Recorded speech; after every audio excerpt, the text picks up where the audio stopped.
चला, ह्या वर्षी पाऊस थोडा लेटच आहे. आता हे सगळ्यांच्या तोंडनं ऐकून डोकं एकदम बधीर झालेलं होतं. कारण बघा, माझ्या माहितीनुसार दरवर्षी म्हणजे आपलं जर 3 वर्षातनं एकदा जो अधिक महिना येतोय, तर त्या अधिक महिन्यामध्ये पाऊस थोडा कमीच असतो. आता प्रत्येकाला माहीतच झालेलं आहे. तरी पण बघा, माणसांची चर्चा पावसावरती सुरूच असते.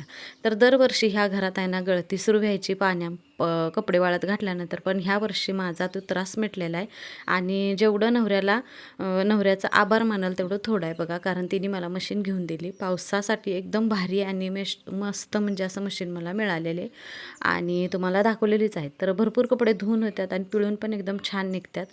तर दुपारपर्यंत माझे कपडे सुकून जातील. चला, आता कपडे वाळत घालून आणल्यानंतर टप इथं ठेवल्यावर इवाचं इथं नखरं सुरू आहेत. तिला वाटत होतं की मी तिच्यासंग बोलावं आणि ती झोपलेली होती त्याच्यामध्ये एकदम मस्त. म्हणून म्हटलं चला थोडं शूट करावं तिचं. तर पाऊस बघा थोडा आल्यासारखा केला आणि गेला. मला वाटलं आत्ता जो सुरू झालेला पाऊस आहे तर तो पूर्ण आता 1 महिनाभर सलग असा पाऊस सुरू होईल. कारण गेल्या वर्षी बघा 1-2 पूर तर आलेलं होतं. कारण मे महिन्यापासूनच पावसाला सुरुवात झालेली होती आणि थोडंसंच आला आणि परत गेला. आता हे किती दिवस चालणार आहे काय माहिती. 2 दिवस हे पाऊस जो आहे तो सुरू असल्यामुळे एकदम छान आणि वातावरण एकदम भारी हलकं असं झालेलं होतं. म्हणजे वारं सुटत होतं बघा आणि गरमीने एवढं म्हणजे परेशान झालेली होती सगळी माणसं की बाबा पाऊस नाही आहे तर आपल्याला किती जरी फॅनचं वारं घेतलं आणि काय घेतलं तरी आराम मिळत नव्हता. कुठं पण जाऊन बसलं केलं तरी पण.